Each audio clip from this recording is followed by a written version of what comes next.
right, welcome to the Snickcast. This is the podcast that breaks down Nickelodeon's most iconic Saturday night lineups. Join us as we discuss your childhood favorites and ours, like Are You Afraid of the Dark, Keenan and Kel, and maybe some other things in between. We're traveling back today, all the way back to Saturday, August 22nd, 1992. Living life in a 90s dream. Yes, Snick is on the TV, laughing with my best buddy.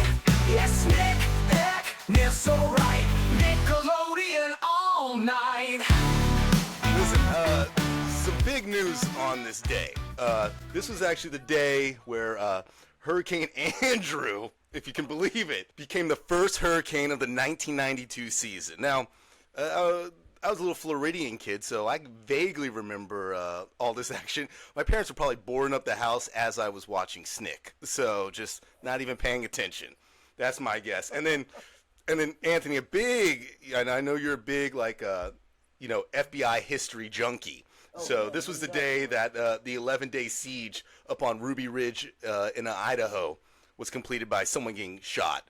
So, Oh, that was today. Yeah, I knew you were going to be really pumped when I told you that. I knew. Andrew. We could say it was a storm of news. I could just see Peter Jennings saying all this stuff to us. Other than that, not a lot of excitement in the entertainment world. Still the number one song in the country was from the not hit movie Boomerang, from our guys Boys in the Hood. Boys to Men. Boys in the Hood was a movie that came out a couple years earlier. This is crazy. But it was Boys to Men, but it was End of the Road. I mean, if we wanted to talk about Boys in the Hood also, another great early 90s gem, but unfortunately a little bit previous. And then, speaking of movies, the number one movie in America, still Unforgiven. I was lucky in the order, but I've always been lucky when it comes to killing folks. But I dug a little deeper, and I found that another movie that was number two, kind of timely for us right now, was Batman Returns. You're just jealous because I'm a genuine freak and you have to wear a mask. You might be right. But what it all comes down to is who's holding the umbrella. Weirdly, I think of that as a fall, winter sort of movie, probably just because of how cold it is in there. I mean, and Penguin is just so crazy in that movie. Who's Penguin in this one? Oh, Danny DeVito. This is DeVito, is it? Yeah. Okay. Kids, this is before Colin Farrell, a very attractive man, took over the role and put himself in like 60 pounds of makeup. So we used to just get Danny DeVito. If they said, we need a short, evil guy, Danny DeVito. Danny DeVito. It's not like now where they're like, we're going to get Ryan Gosling and we're going to put 900 pounds of fake makeup on him in fat suits. Back then we just said, Danny DeVito. Danny DeVito. That was our go-to. But it's timely because Tim Burton's kind of having a resurgence right now in the world. So, with Beetlejuice. You know, I say it every time. I'll say it again. What a time to be alive. Are you talking about now or back then? Well, touche. That's what I'm confused about. I'm like, listen, we had Hurricane Andrew, Ruby Ridge was just finishing up, and we had Unforgiven and Batman Returns in theaters. And also just amazing that Snick came on this night. I mean, incredibly so. Yeah. We are lucky to be alive then and now. Absolutely. I'm good. And in between. I'm just happy I made it through the in-between stages. So. You got to think, parents boarding up the windows and the doors at 8 o'clock, we're still tuning in. Oh, yeah. And I say, Dad, where's my popcorn? Snick's on. And my dad's like, I'm trying to keep us safe. We need to listen also to the radio. No Weather Channel. Snick. Listen, they're filming all these Snick episodes just down the street in Orlando. If Orlando's filming this stuff, we can watch. As you can tell, my dad feared me as a child. That's what you all should take away from this, is my father was very scared of me as a kid. But he let you watch Snick. Thanks, Pops. Which would bring us to 8 o'clock on Saturday night.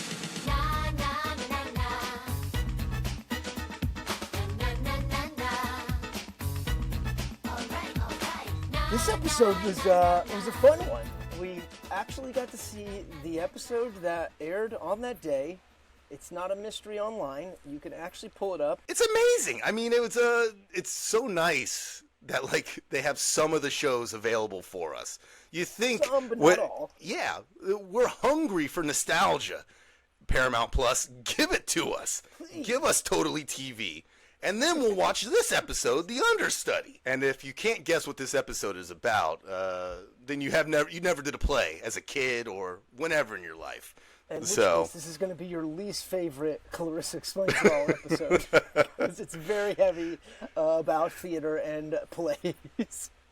yeah, not really a B or C story that much in this one. It is mainly just Clarissa gets cast as an understudy.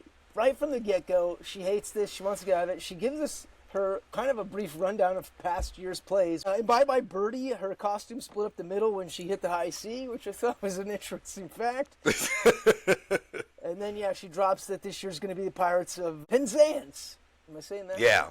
Pops enters in the kitchen with a pirate accent because he's so on board with Clarissa getting in this play. Mom is already kind of like singing melodies around, and then later we go to find out that her parents are on a Broadway musical kick. I find it very strange now watching a couple episodes.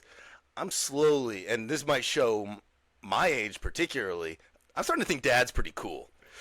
I did love when they're on their musical kick, the parents, that they do break out into this, like, I guess Clarissa explains. No, say it. But does she do it all? Does she do it all? I don't know if she explains all of musical theater, but Clarissa does explain she can't stand musicals because people break out into song and dance at random moments in their life and it's not real. Which I've kind of shared similar sentiments growing up. Yeah. But then from then, Mom and Dad are reading the newspaper on the couch and they break into a musical number with backup kick line dancers, a musical number about the newspaper and the sports section. So awesome. So awesome. Great. At the kitchen table when Pops comes in with his pirate impression and Mom's asking Clarissa if she's started studying her script, which Clarissa, spoiler alert, doesn't study it at all. Way too confident. Way too confident. She's too busy explaining stuff to be bothered. That I guess Ferguson has been sitting too close to the TV. Clarissa kind of throws him under the bus and the parents are like, oh, do you need glasses? And I think it was more that he just likes to be really close to the television and was getting away with it. And then Was that more of a thing for kids back then, sitting close? Because, I mean, now we stare at our phones, a foot from our face at best, I'm looking at you 2 feet, less than 2 feet away, so. No, it's very true. The parents seem to be genuinely concerned about that, as if it was a pandemic back then. Yeah, they thought it was going to rot our brains. Yeah, little did they know. Little did they know we'd just be talking about for the next 32 years. Rotting them in other ways altogether. Yeah, we go to find out later that he goes to get his eyes checked. I guess Mom and Dad are trying to explain to him that, having glasses doesn't make you uncool. And as you and I have said, their dad is pretty cool. But he's like, yes, son, I know someone that's got glasses in this house, a.k.a. me. There were some cool things. Early on when Sam comes into her room, all the way he always does, through the window on a ladder, he slowly is like getting more and more of his costume each time he appears. There's just the regular swashbuckling outfit. He's like, do I look cool? And she's like, yeah, you look great, except for those buckles and those pants and that shirt. And then he goes to leave. I thought this was funny. He said, yeah, I got to go learn how to buckle my swash. And then they also say that I guess he's trying to encourage her so that like the understudy is actually an important part. And I guess their drama teacher, Mr. Buttstein, I had to double check that. Buttstein got picked on a lot in school. Buttstein definitely had glasses and got picked on a lot. Not the cool glasses, not her dad's glasses. No, not Mr. Darling's glasses. Yeah. But Mr. Buttstein, I guess, told their class that there are no small parts, only small actors, and they both went, oh, you mean Peter Pumperdink? No! He's a small actor.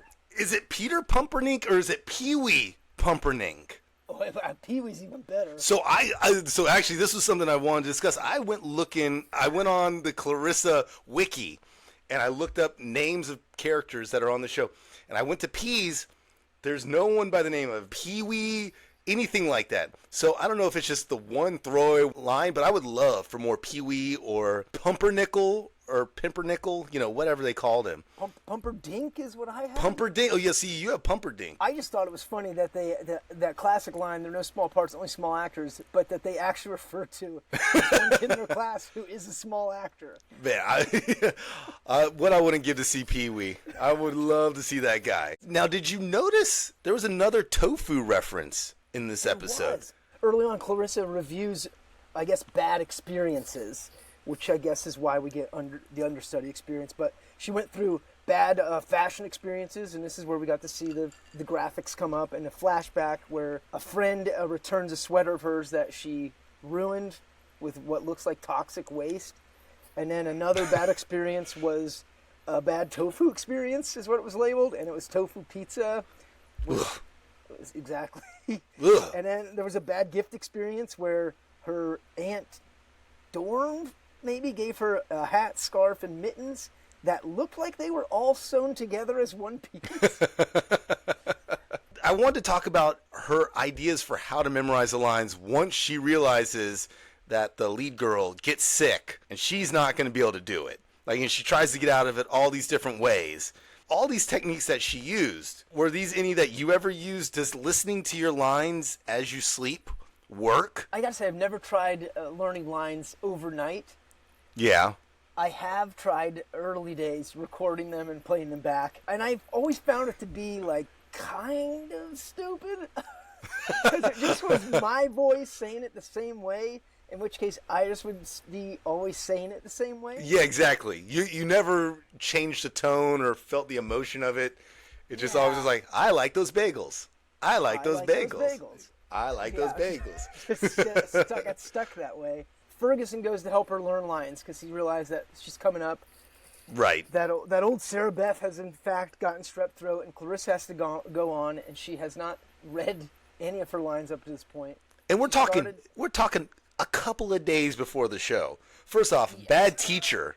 What a bad teacher. Yeah, I would have forced that kid to be there. I would have at least ran the lines with her one time, 72 hours out, she's packing an anti-boredom kit to go to rehearsal late, where she's got headphones, doodle tools, and a beret and a turtleneck so she fits in. But still, no script included, hasn't touched it. Sam shows back up, maybe has a little bit of a beard now with the rest of his pirate getup, encouraging her that, hey, maybe there's a chance you're going to go on. She's still not bothering. Her mom and dad downstairs are going through their old musical records, and Dad, I guess, had recorded himself doing Hamlet, and Mom seemed to be swooning over this old recording to him, and Dad was like, oh, this is when I was trying to memorize lines for this. Clarissa gets the light bulb, goes to record, as you've mentioned. Sam comes, and she starts to test him with that, and realizes that she really only has a couple of the lines down. Yeah, and then it starts mixing into other shows. And then Ferguson tries to help her, but he's set her up with a completely different show, so she's memorizing lines from a show that she's not even in.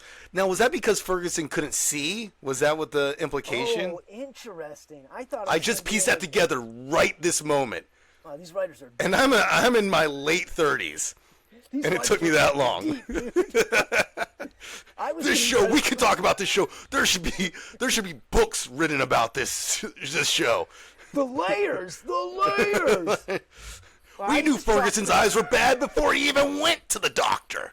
I just chalked it up to Fergface being his classic self and just trying to pester and mess with his sister that he gave her the wrong... It's true, that's what I was thinking too. But now it seems like he just didn't even know what he was writing. But then he still gave a little mischievous smile. He's like, whoops, my bad. She eventually gets this light bulb. I don't know what makes her finally realize. She picks up a bunch of Post-its and has this aha moment.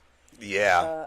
And alludes to, this is now less than 24 hours, maybe even 6 to 8 hours before the performance. She gets this bright idea. Next we see her, it's after the performance. Everybody's congratulating her. Amazing. How did you pull it off? Sam's even like, this is so incredible. Even Ferg's like, Yeah, I gotta admit, sis, I didn't think you were gonna be able to do it, but that was pretty good. And now I can see. Yeah, and now I can see. And then she goes to reveal that she's used Post-its to learn all of her lines. And not just like a couple. She's posted them all underneath her costume umbrella. Yeah, I'm curious what the audience was seeing. Were they just seeing her lift her skirt all the time and just flash like everybody to find her lines? I just write it on the inside of my underwear, Just take a peek down there. 1 second. Old Romeo's got to remember his lines over here. Romeo just seems infatuated with his testicles. Wherefore art thou, Romeo? And that's kind of how the episode ends, more or less, yeah? Exactly. Well, and I think the key takeaway from this is that Clarissa could never be on Roundhouse.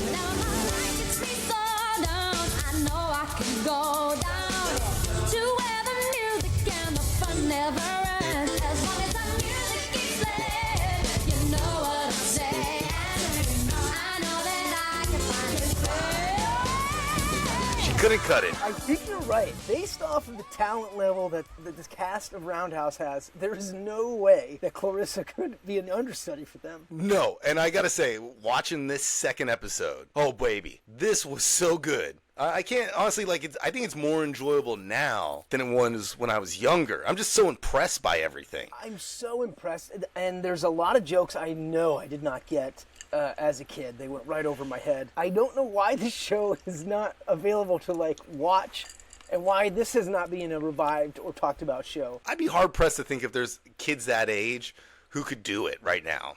Just have all those multiple things all at once. And do it constantly. This was a variety sketch show that, by all accounts, was pretty much weekly until their hiatus between seasons. And that is different than mounting a musical that you do and do a run of it. Yeah, and then this episode, I don't know, this one was where I became a full fan again. I've watched this episode twice now. Wow. I was in. Well, I wanted to make sure I caught as much as I could. Did you understand the Pauly Shore reference in this episode? I loved that and thought that was so good. So one of the early sketches in this episode, they're an average family. They cut to a kid watching TV. And again, all the cast is in this cardboard cut out of a TV frame doing all of the commercials live. This is a family a mother, father, 2.5 kids, and 1 dog, and they pull out the cardboard cutouts of a half of a kid and a dog cardboard cutout. And on the TV, somebody's setting up a cop show. It starts off, he's a ninja, she's a nun, and they're both cops. Kid changes the channel. It's a Wheel of Fortune kind of reference where they parody that a minute. Changes that. It's some kind of shampoo commercial. Changes that. It's Telemundo of sorts. Telemundo, yeah. Changes that, and then it's empty, EMPTY, with a big V, MTV, and that's where Pauly Simon's world tour was live, and it was essentially this Pauly Shore, Paul Simon combo. So good. The Weasel, yeah. I mean, this guy plays a drill, and the kid who does it plays a drill sergeant a couple of minutes later. It's amazing. Yeah, they did. Just absolutely they did add a lot of Paul Simon parodies in the little ad, as well as the Pauly Shore isms we wanted to see. He turns the TV off, and there's the family meeting. You hear the toilet flush, and then we get a close up of Dad's hands and other various parts of the couch, and it gets this Superman voiceover intro, and old Pop rides in on that kick-ass. Gosh, well, they could tell after the first episode. They said, "We got something here. We're gonna ride this couch till the end." And it's obviously they spent all their money on props on just that, which they should have. It's incredible. Do you think the other kids were jealous? The other kids had to be jealous. I'd be riding around that thing between, when we're rehearsing, I'd just be riding around on that sucker. There's one point where there's actually a grill, which maybe they're always. Yeah, I think the grill was on the last one too, but this one now it had steam coming out of it. It looked like. Yeah, it's used. Well, so Dad rolls in and he announces to the family that they're moving. The son says, "Oh, this is a good line." The son says, "Now," and the dad says, "Yeah, it's only a half-hour show." That's actually the biggest laugh I had through any of it. So was that one. The son then goes to say, "That'll make me the new kid," and then a group of new kids on the block kind of come out and start dancing, and Dad goes, "Oh no, we're not having this." This joke also it gets me, man. I don't know why. It is the stupidest joke. Just the minute you say "new kid," all of a sudden but it's almost like that. Like there's a slight variation on it. It's so good. They end up moving. They set up riding the bus as a horror film. I guess they get to the new town. Now the kids have to go to school, and riding the bus is a scary, scary thing. And that peels off into the bus driver is like a Madonna type. She does this Vogue bus parody. Really cool with the cones on her chest and everything. So funny. Spot on Madonna. And I was also thinking about, I loved those musical numbers. The musical numbers, they used much more of the set this time. They did, yeah. Which I thought was so good. They set up the boy in school, and they kind of make it this, like, animals in a habitat. And all the boys from the school kind of gather around and kind of feeling each other out like they're lions in the wild. Have you watched Mean Girls, the original movie, not the musical? Yes, I have. What I think is interesting is, and I don't think Tina Fey was trying to steal this, but she did an exact same thing in that movie. And I was like, man, I don't want to say that they were doing it 12 years before, but they kind of did. They kind of did. Because I associate that so much with Mean Girls. But anyways, that's how we know it's funny and good content, everybody. So. Yeah, well, and I guess Tina did it in a fresh way, because I didn't think about that either. That kind of, like, energy is like portrayed, and then they have the slow-mo punch, which takes them to a dance break. It ended up being like super beautiful and impressive, but I didn't know if it was a parody or like a Michael Jackson kind of nod. I was curious because I was fully invested in a serious sense. It had a lot of Efron going through the gym, in a High School Musical sort of vibe. Like I was in with him. If he ripped his shirt off, I would not have been opposed. I would have been like, he's feeling it right now, baby. Yeah, but if he had his shirt off with the Pardo accent, with the I'm Don Pardo. I'm Don. Don Pardo's jacked. God, can I just touch one peck? Just one. This is honestly the point. It was a big solo dance number that then the cast came and joined, and at this point, I really was like, how are none of these guys not mega famous right now? Yes, exactly. You think one person, because you start thinking about like the Mickey Mouse Club. We talk about the Mickey Mouse Club. There's half those kids are now superstars, and then nobody. Like I mean, they're all still working, working or have good lives. No one by name. No one by name, exactly. It's crazy. It blew my mind because these guys are overflowing with talent. I think they were too talented. That's gotta be what it was. And that's ultimately why we can never let the boss of show business was like, we can never let these kids work. They're too talented. America's not ready for them. That's the only thing that checks out to me. Yeah, these kids have all been in a Taiwanese prison for the past 30 years. So getting beaten with like bamboo sticks and like eating a handful of rice. They're living their simple Jack life. They're having to do Roundhouse repeat episodes. Oh my God! Yeah, they're just doing it in front of the guards. Roundhouse again. You do Paulie Simon Shore. Yeah, be Weasel. Be the Weasel. So, I want Don Pardono again. They make other prisoners get the guy who plays the dad on. He sits on them, and they have to run around like they're the chair driving them around. Anyways, guys, this is what we're saying. You all should be so famous right now. I should be knowing about who you all are sleeping with. That's what I'm saying. Yeah, so you should be in the tabloids for all. One of you should be with J-Lo, and one of you should be with Ben Affleck. I don't know who it is, but one of you should be with each. From there, they go on a commercial break. We come back, and this is when we get Dad. I guess because the son got a slow-mo punch before the breakdance. He's icing his eye with the steak. Got the steak right there, yeah. And Dad looks for the steak, and he finally takes it and puts it on his couch grill, which is just incredible. And then the son goes to say, it's hard being the new kid, and here comes the new kids on the block. With just one key different. And that's enough to set Dad off again, where he's like, not again, and chases after him. Sis is thriving as head cheerleader. He's not had any new kid woes at all. Bro turns on the TV again to an infomercial for 1-855 Lonely. Here we go. I got so much to dissect with this. About here? Long story short, before we get to the unpacking, he calls it, and they put him on the line with someone else who's lonely, and it's his old man. It's Dad. And, like, they have that awkward moment. But, I'm confused how this hotline works just in general. So they just connect you with other lonely people. I thought we were going down the path of late night commercials that I used to get where it'd be like, we're looking for you, lonely gentlemen. Call us now. Pamela. Yeah, whoever. we'll tell you everything. You're the best. You deserve that raise. Like they'd say all those things. But yeah, I liked it. I was not sure where that part was going with the hotline. From there, we go to what starts to be an army ad. Be less than you can be. Be one of the cool dudes. Bro, son, doesn't fit in with this clique. He goes to, I guess, a class now. Oh, finally, school. He's finally in class. The class is like, oh, well, there's a pep rally today. Meet us at such and such later. At 7:30, yeah, exactly. 7:30 he goes, and it's psych. Kid's been set up. Only people at the pep rally are the band geeks. Band geeks. That has to be a thing of the past, because my band, at least, these were cool kids.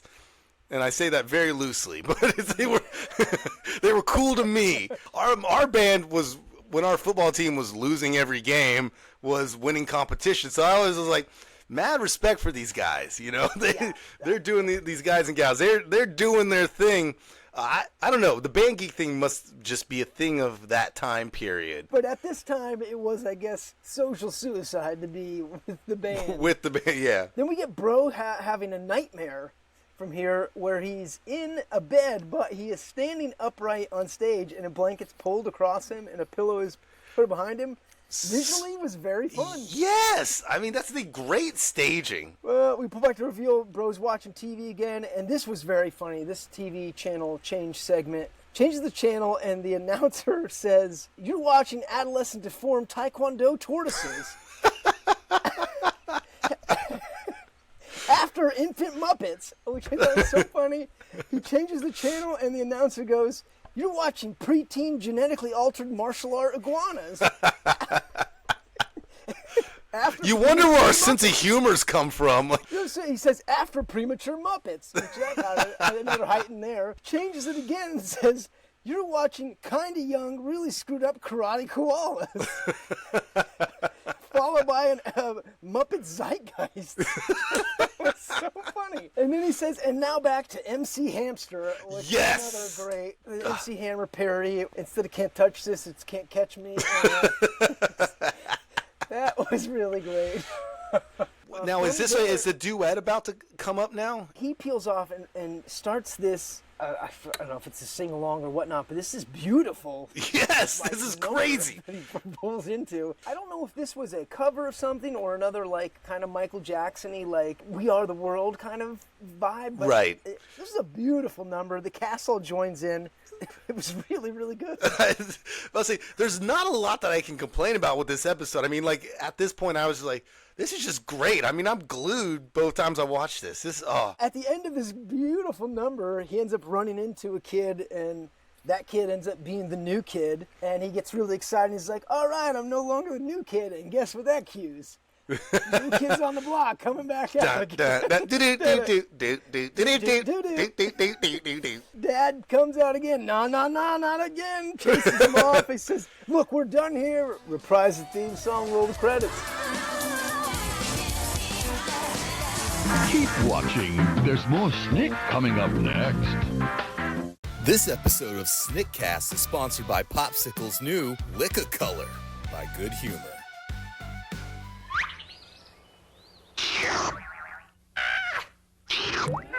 New Lick-A-Color. As you lick, they change colors. The colors, Duke. The colors. I'm colorblind, kid.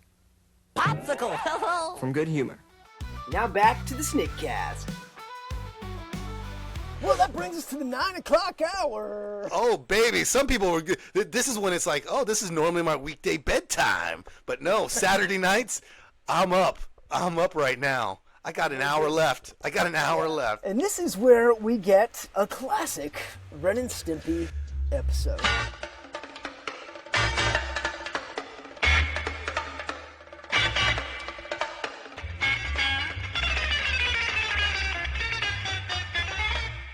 I keep on wondering, is every episode a classic, or are we just running into classic? Because I literally wrote that down. I said, every episode that we've watched so far just feels like a classic, and I vividly remember most of these episodes. Yeah.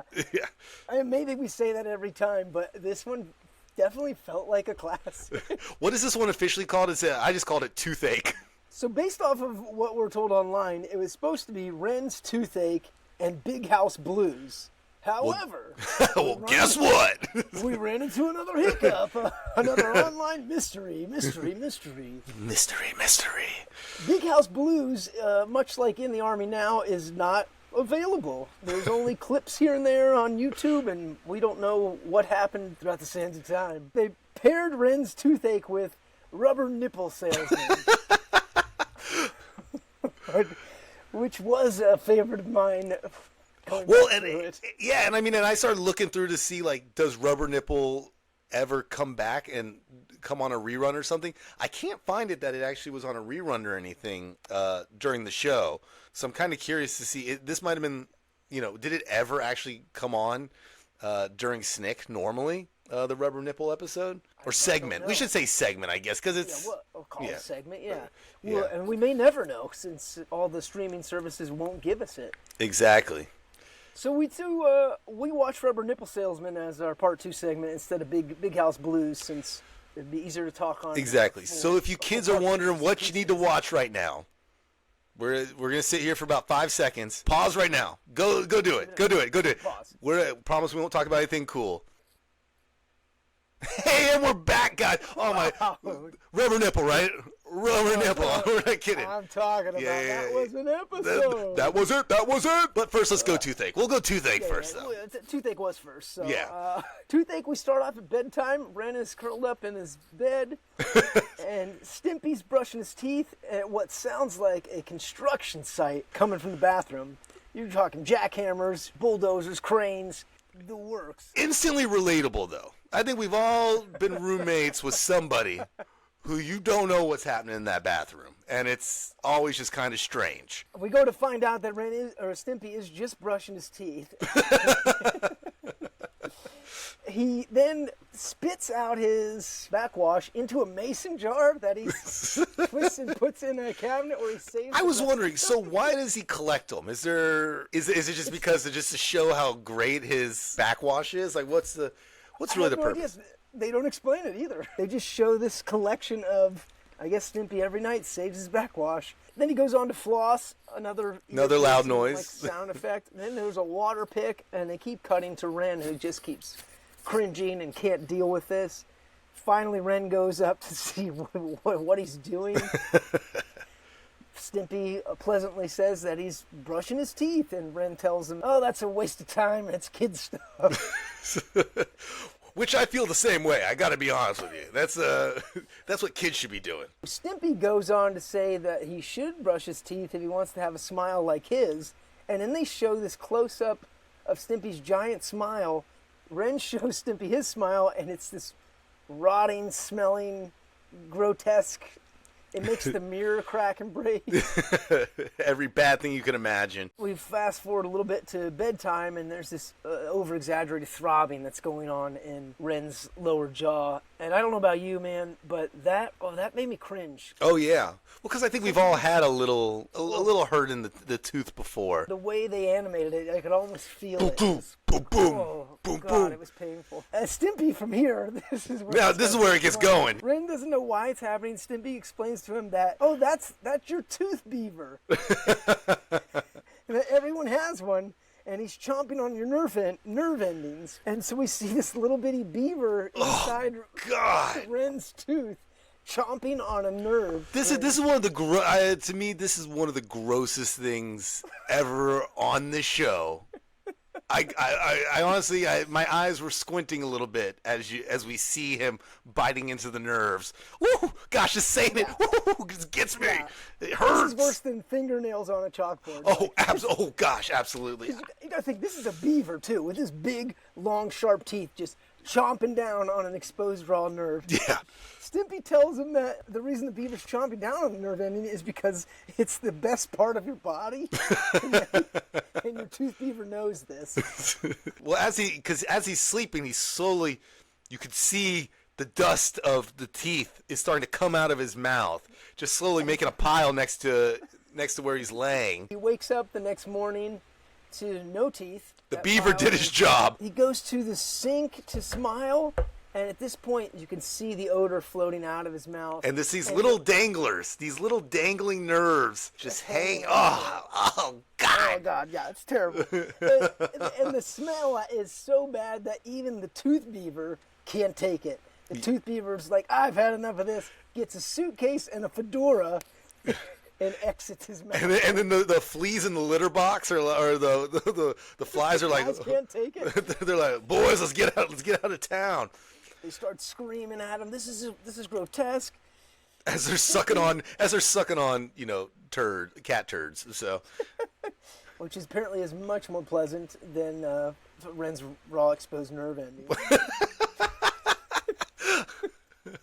I actually think if you ask me what thing I'd rather have happen, it would definitely be I'd rather suck on a cat turd than have to pluck out my tooth nerve endings. Oh gosh. Yeah, so Stimpy offers him up another story and says, listen, if you pull out your nerve endings, the nerve ending fairy will come, take them away, and give you $100, and you can buy new teeth. And then we get him at the mirror plucking these out. Woo, baby. Woo. Oh, man. So then we go to nighttime, and Ren puts the nerves under his pillow like you would teeth. In the silhouette of the moonlight, you see this what looks like a very attractive, sexy-looking fairy. Yes. Floating above, and then we zoom out, and the fairy turns around, and it's this really gross old man that's like... Just an address. I mean, we live in big cities. I mean, I've seen this guy walking down the street daily, Yeah, and in the shadows, he is quite fetching. The nerve fairy? Yeah, the nerve ending fairy. Goes to pick up nerves under his pillow and places them on the back of his neck. Yeah, there's some very David Lynchian, very Blue Velvet, any like creeper sort of movie sort of vibe to this right here. He goes into his fairy pocket to pull out his $100 bill, but he says he's out of bills, and instead he just pulls out a sad ball of lint and sticks that under Ren's pillow. He wakes up the next morning very disappointed by this ball of lint instead of the $100 that would buy him new teeth. He slumps into the kitchen, and Stimpy's like, I got a birthday gift for you. And it's this giant present he wraps, and he opens it up, and it's this gigantic, shiny, single tooth. He shoves it in his mouth and tries to smile with it, and that reveals that it was actually one of Stimpy's front teeth that he gave him himself. You think he'd also just give him $100 if he had that tooth, Why don't you just give him $100? Instead of pulling that out. Yeah, don't pull your own tooth. That's like... Good God. And that brought us to commercial break with another log. It's long, it's big, it's heavy, it's wood. This one is big. It's all a bunch like extension packs, if you will. There's new from log. There's electro log, puppet show log, military log, boy wets himself log. Relatable. Log. There's underwear log, lunchbox log, anatomically correct log, made me laugh. That was a really good one. I'm along for the ride. Speaking of rides, we take a drive and we drive on over to Rubber Nipple Salesman, and that starts with the boys driving along in a giant bottle with Rubber Nipple on top. I don't know if you caught this. They're in what is like, I guess, equivalent of an ice cream truck, but the ice cream like song that's playing, the little jingle in the background. Did you recognize what that jingle? No, what was it? That was Happy Happy Joy Joy. Happy, happy, joy, joy, happy, happy, joy, joy. Well, this one actually, when I was a kid, creeped me out. The other one grossed me out, but as a kid, this one creeped me out. By all the characters, exactly, by all the characters. So I mean, essentially, they're going door to door because Stimpy has made this rubber nipple that he wants to sell, like, because they're like, with your inventions and my sales ability, we could make some real dough off of this. And then hilarity ensues, but more like we go to different serial killers' homes. First house they get to, they press the doorbell, and a fireman swings the door open and smashes Ren with a shovel. Yeah, wait, big question here. This is a civil servant right here, and here he is just killing people.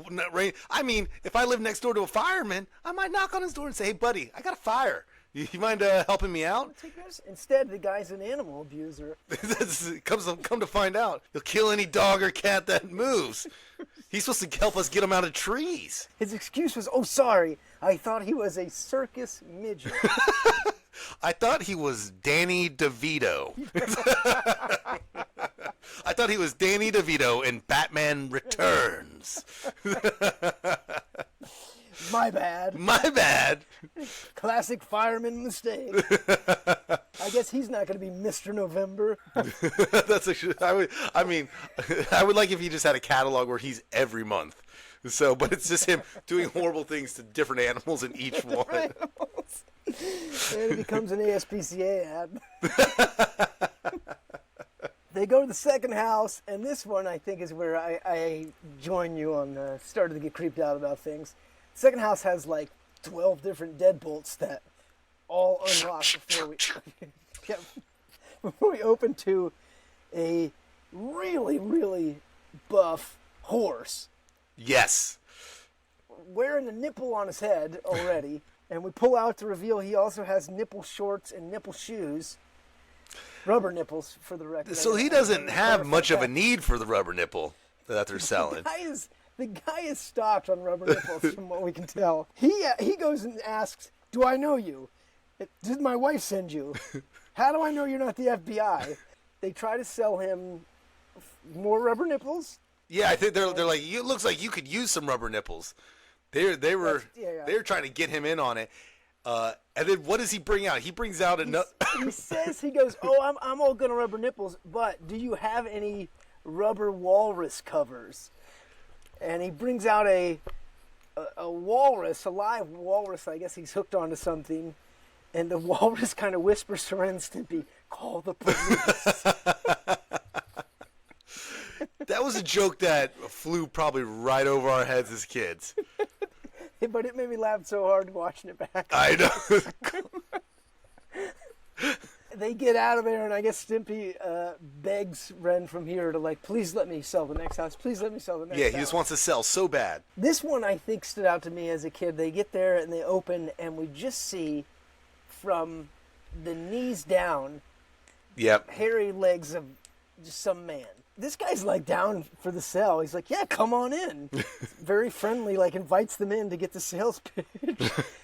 I thought this was visually a pretty fun gag. They actually show Stimpy on a box that is labeled soapbox, which I just thought was very funny, and he's showing all these examples of what rubber nipples can do. And they go through, like, storing nose hair clippings, which apparently that man needed because his wife comes out with a wheelbarrow full of nose hair clippings. Oh, gosh. Then he shows him that they do suction shoes, and he's on the ceiling.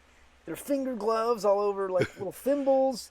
Their nose plugs. Their rain hats. Their eye protection, which sucks him into his eye. It could just do everything. He ends up saying that they make great hickeys, and they give a hickey to the man. And he's like, "Oh, wow, look at that. The guys at work are going to be real jealous." And then they tell him that they're the good knee covers for frosty kneecaps. Well, I mean, is that a thing? I mean, the horse before them, he was wearing them all over, so, you know, I guess it makes somewhat of sense. It makes sense. I thought the way this ended was very fun. The man ends up being down. He gives them, he said, "How about $5? And he hands them $5 with his finger poked through the middle of the dollar bill. And they react to the $5 as if it's like $1 million. And they just needed $100 an episode before. These guys are really good with money. They can't believe he gave him $5, and then abruptly he goes, "Now get out!" and he kicks them out of their house.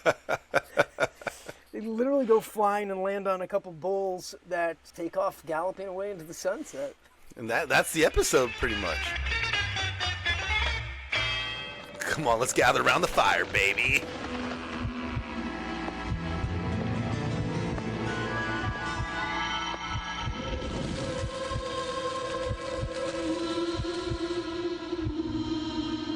I will say, coming into this episode of Are You Afraid of the Dark, as a kid, I remembered this episode being one of the scariest to me. Really? Really? Yeah. Interesting. I'm kind of curious to hear what you think now, because I found this one, I mean, the first two, I got to say, not as nerve-wracking as I would remember. So I mean, going back through it, I have a different opinion on it. But as a kid, I do remember this, and of course we're talking about the tale of laughing in the dark. of course. I will say I don't think that they found their groove with titles for quite some time. No, that's what I was saying. Oh, and I was looking at that. What I was meaning by this one and the first one that we watched not being scary. I was looking at the P plus. What's coming up next? Before I was like, oh, these ones seem a little bit creepier to me. But I guess this one has a lot to do. If you're freaked out by clowns, I think has a lot to do with this one. So if you were a kid who was scared of Pennywise and It and stuff like that, I think that's where They hit you with it. yeah, they really hit you with it on this one. And I don't know if other episodes do this. I guess we're going to find out. But they actually don't start at the Midnight Society around the fire. I think on IMDb it said there was only two or three episodes that ever didn't start around the campfire. So, and this is one of them. But I think they're still figuring themselves out right here, you know? They're like us. They're on episode two. Yeah. Exactly. They start off at the spook house at a carnival with two what look like 4 or 5-year-old girls alone in this kind of carnival whack house. They looked way too young to be in there by themselves.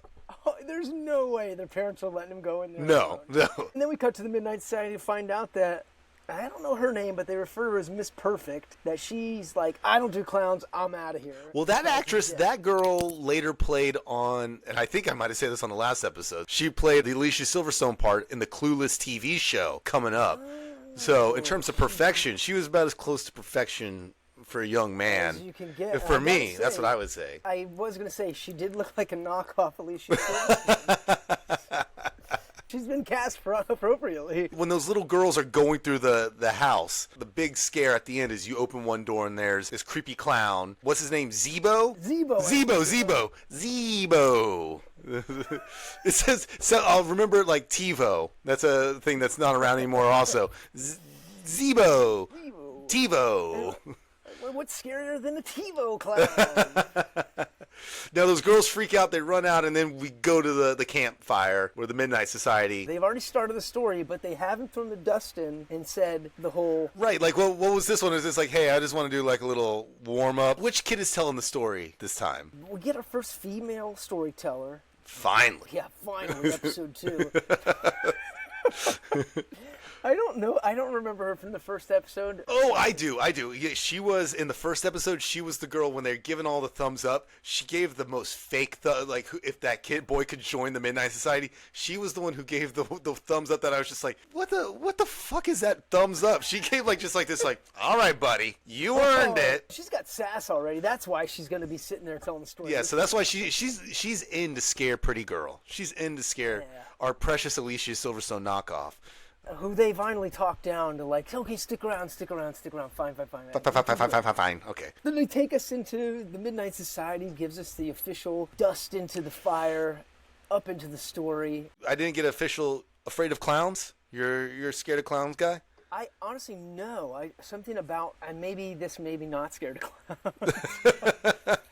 But I've had no beef with clowns. They weren't a thing that really got to me. Yeah. As a kid, I don't know. Maybe there was just something about this episode that spooked me. There is this like serial killer huntery vibe that kind of happens later in the episode. That might have stuck with me. That might have been why. Exactly. I think there's things that happen later on in the cat and mouse game that's played. I love the Halloween franchise, and like as a kid, those kind of really stuck with me and messed with me. So I feel like that's maybe why, as a kid, this episode was up there that way, but not the clown part. Interesting.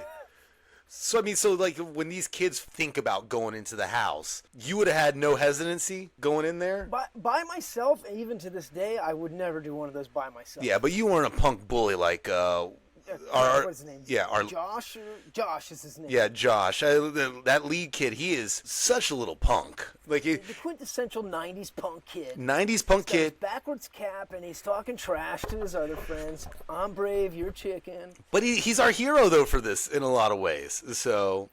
You're right. He is, I mean, he's the lead of this. But then again, like, there's always one punk, I guess, in each of these stories. Because you have to have one person that just stupidly gets involved in all this stuff. He thinks about going in there, and then they're met by the legendary The legendary Dr. Vink. Doctor. Now, Back again. I kind of feel stupid. Dr. Vink shows up apparently as Dr. Vink a ton in upcoming episodes and stuff. I did not remember that. So I feel like a fool on our first episode talking about Dr. Vink and not realizing that that character is gonna show up more. And is he actually as Dr. Vink? I don't know. He is. He will be playing Dr. This is the only time it looks like that he doesn't play Dr. Vink, this actor. Yeah. He's playing now kind of like the head carny of the spook carnival scare house, but still with the same yellow teeth, which makes me wonder, were that guy's teeth really that yellow? Or did he always just do this for every character? Or is he just Ren? Is he just Ren? Just Ren. Is he just Ren? There was something particularly, they seemed grosser. Yes! Well, I think because in the first episode when he's playing Actual Dr. Yeah, Vink. Dr. Vink, the most well-known character on Are You Afraid of the Dark. When he played him, he was a little disheveled. Here, he's got, the carnival barker outfit on. What's the Music Man guy's name? Harold Hill. Harold Hill, yeah. This guy doesn't look like Hugh Jackman did when he played Harold Hill. Let me tell you something. This is a more accurate portrayal of what the Music Man would have been like. So At our community theater. At our community theater, yeah. Harold Hill. At this point, when Harold Hill Dr. Vink shows up, the other two wussier kids kind of bail. Josh is like, well, I'll come back. He gets to the door for a second. And Dr. Vink does say this, which I think we hear again. He says, you pick the right door and you'll go free. You pick the wrong door and there he'll be. Ooh, baby. And that kind of I think sends the other kids off a little spooked. Josh says he's going to get out of there, in which case Dr. Vink Harold Hill says, I'll always be here. With that beautiful yellow smile. Which I think was a nod to him, not just in this episode, but that was a nod to him, I'll always be here in episodes. I'm never not going to be in an episode. I thought he had one other kind of line. He says, it's the most fun in the park where you're laughing in the dark. Now, we got to get into this. So, how do we find out all the history of Zeebo? From there, the kids were off. We're all of a sudden the next day, we're in one of the kids' room. Some of their brother and sister, the two, let's call them chickens, as our lead pro-antagonist, Josh has called them. This bedroom, half cool, half extremely creepy. Did you notice that on the wall, they have the outlines of different people's bodies? I wouldn't be able to sleep in this room at night.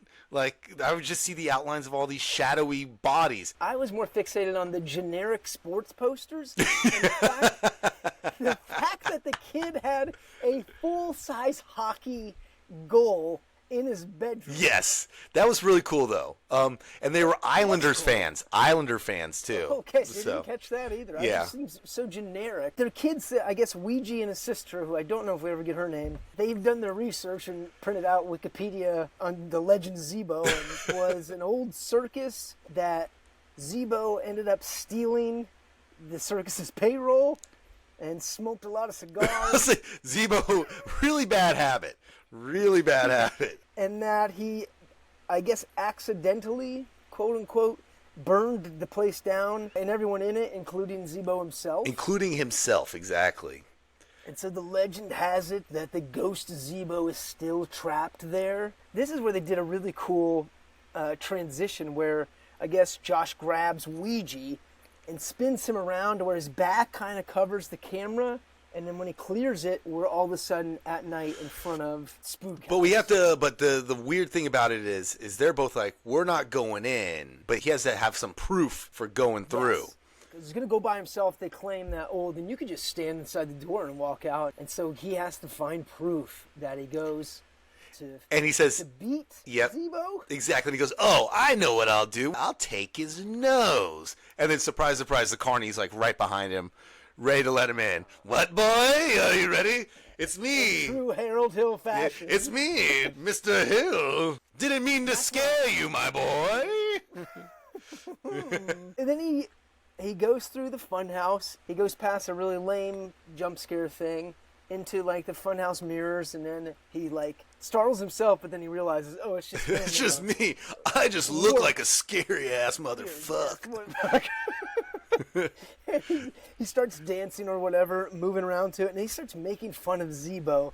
And I will say, right here, might have been the scariest, like, jump scare in the episode. He's making fun of Zeebo, and then the mirror, all of a sudden, there's not this animatronic clown that comes out, which we've seen a couple times already of Zeebo. This very realistic Zeebo comes out and is like, makes fun of him and quotes him back.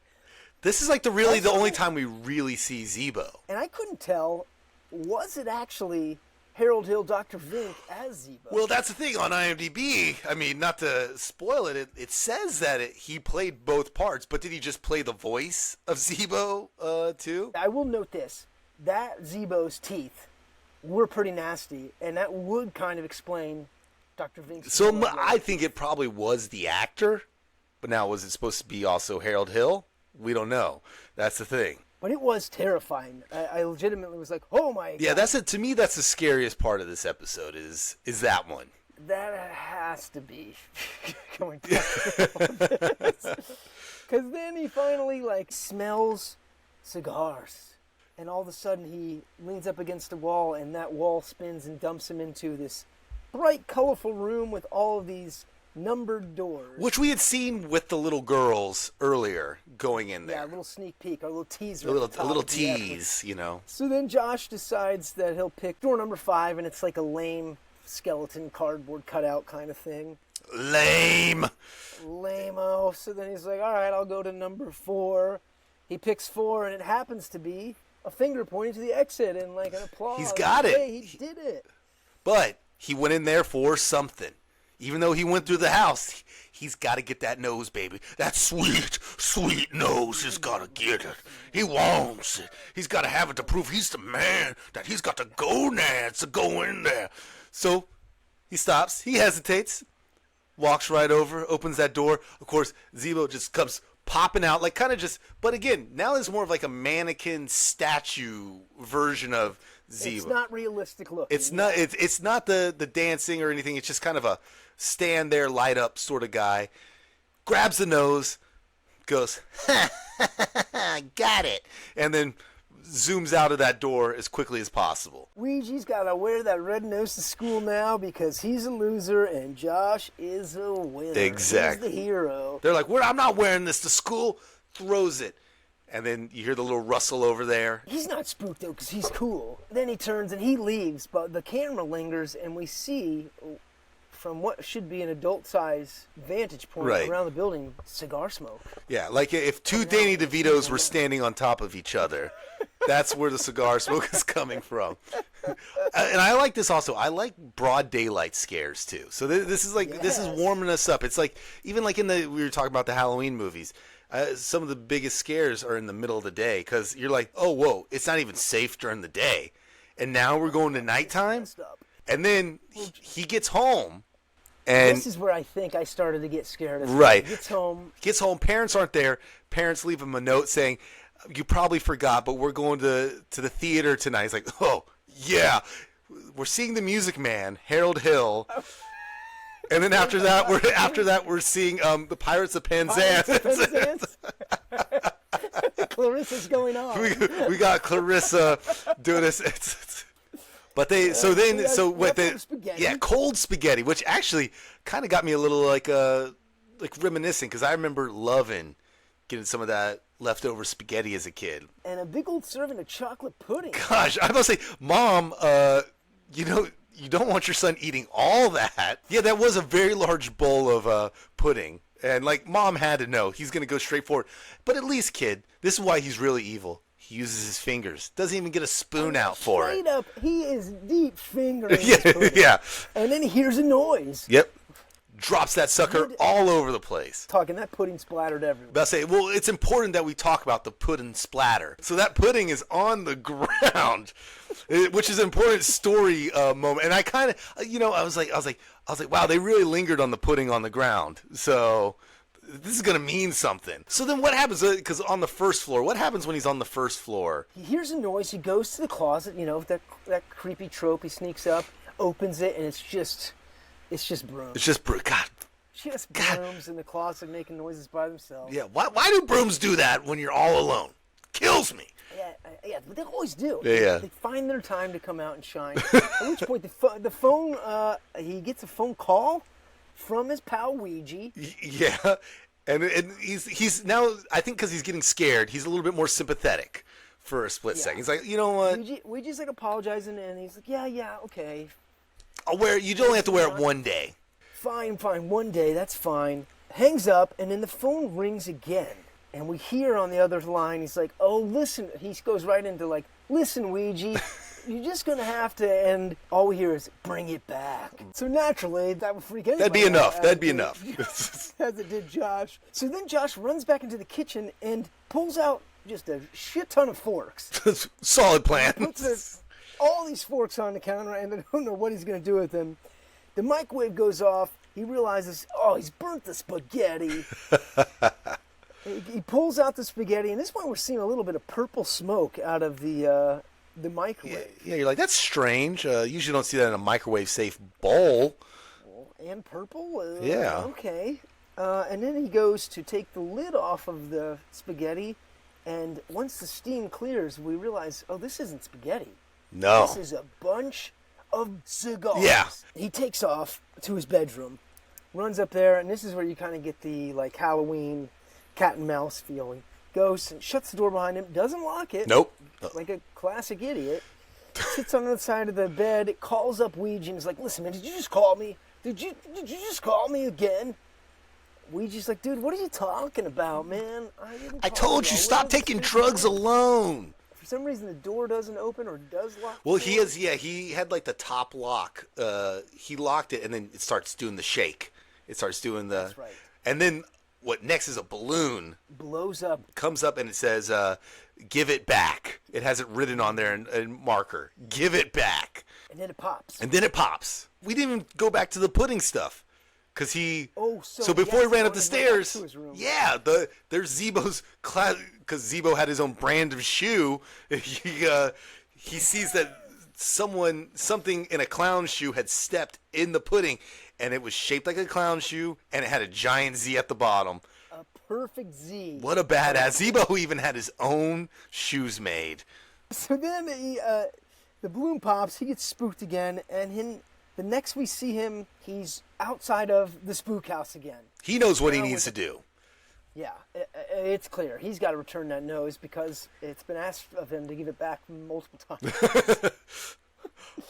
So he has a brown paper bag. He goes back into the spook house.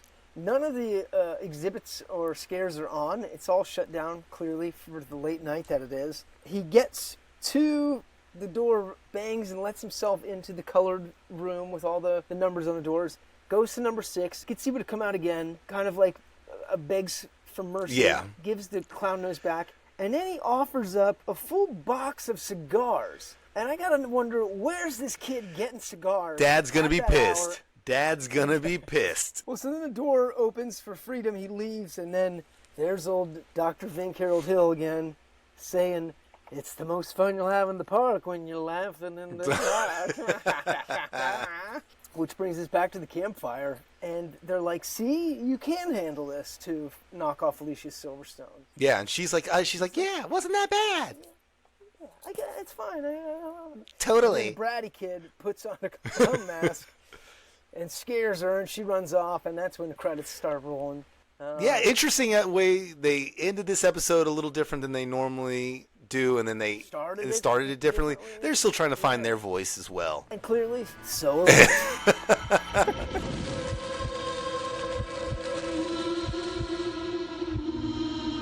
Believe it or not, again, we're somehow getting questions from people. We're still getting questions. I can't believe this. Tune in every week. Got a question, gotta speak. Nickelodeon on the line. Let's chat. It's podcast time. So again, if you got questions, send them to snickcast@gmail.com. This is from Teddy in Fort Wayne. Where is that? Is that Indiana? I'm going to say yes, because I'm great at geography. Yeah, it's not Fort Worth. It's Fort Wayne. Okay. I mean, this is a great question. And again, they knew we were doing episode 2, apparently. So, what is the appropriate amount to give a kid for a tooth? Like, what should the tooth fairy be dropping under there? Or nerve endings. The currency is the question. Yeah, the currency. The appropriate currency. No, not how many teeth. Like, how many teeth does a kid have to give you? to get money. You know what's funny? I babysat a few years ago, and I thought when I was a kid, it was like $1, and it maybe got up to like $3, $4, maybe saw $5 towards the tail end of it, but I never saw more than that. Yeah. So I was in like, I'd say, depending on the tooth, a couple dollars. Now I did learn the kids these days, they're ranging somewhere between 10 to 20. Oh, there's a real market for it now. Oh. Apparently, yeah, this tooth fairy and this nerve tooth. I would say maybe an important tooth. Like if it's a front tooth, maybe you go a little bit higher. But man, I'm very surprised by that. I was a couple of bucks also, kid. But as we were talking about with scary stuff, Tooth Fairy eventually started creeping me out.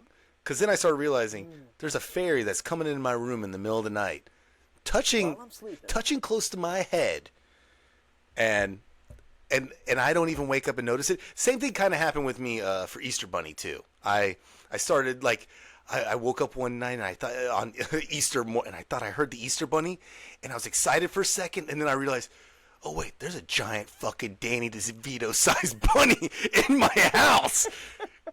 And that fucking creeped me out. and I ran back to my room so quickly, hid under those covers until the noise died down, and then I went out there and saw what candy I had. But the realization, that these things happen creeped me out a little bit more. So Ren and Stimpy, for them to be so relaxed with it and kind of excited, and I don't know what is their age? Did we ever discuss that? I don't think we do. And I feel like they die multiple times in the series. Yeah, probably. Yeah, so they're reborn. Yeah, the next series for Ren and Stimpy is Ren and Stimpy Reborn. Oddly enough, I got at Pauly Shore Source. Oh my gosh, they knew this is because they knew episode 2 was going to be very Pauly heavy. They really grabbed onto this. Oh gosh. At Pauly Shore Source asks us if you could understudy any of the lead characters in these shows, which character would you understudy?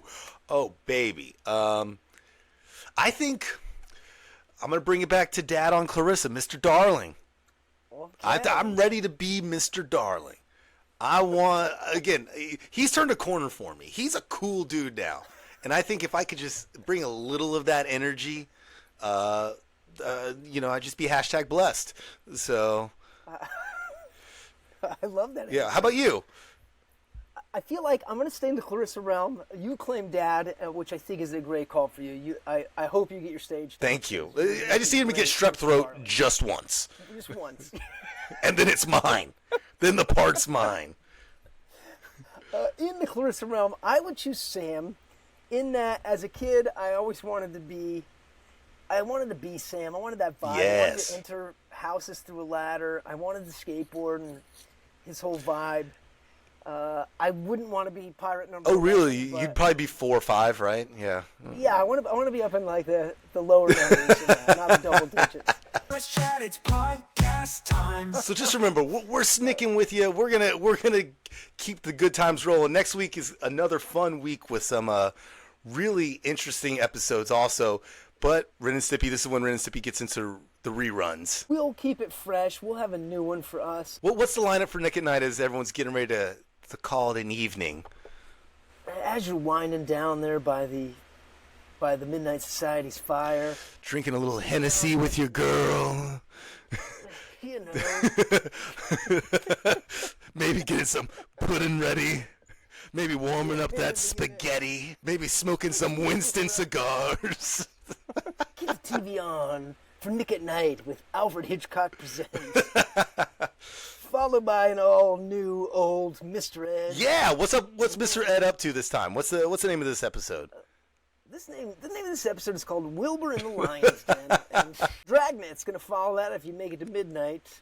Oh, man. I'm going to have some more sugar for that. The whole bowl of pudding's going to be gone. Well, listen, that's been another rousing Snickcast. Yeah, rousing and e-rousing. So...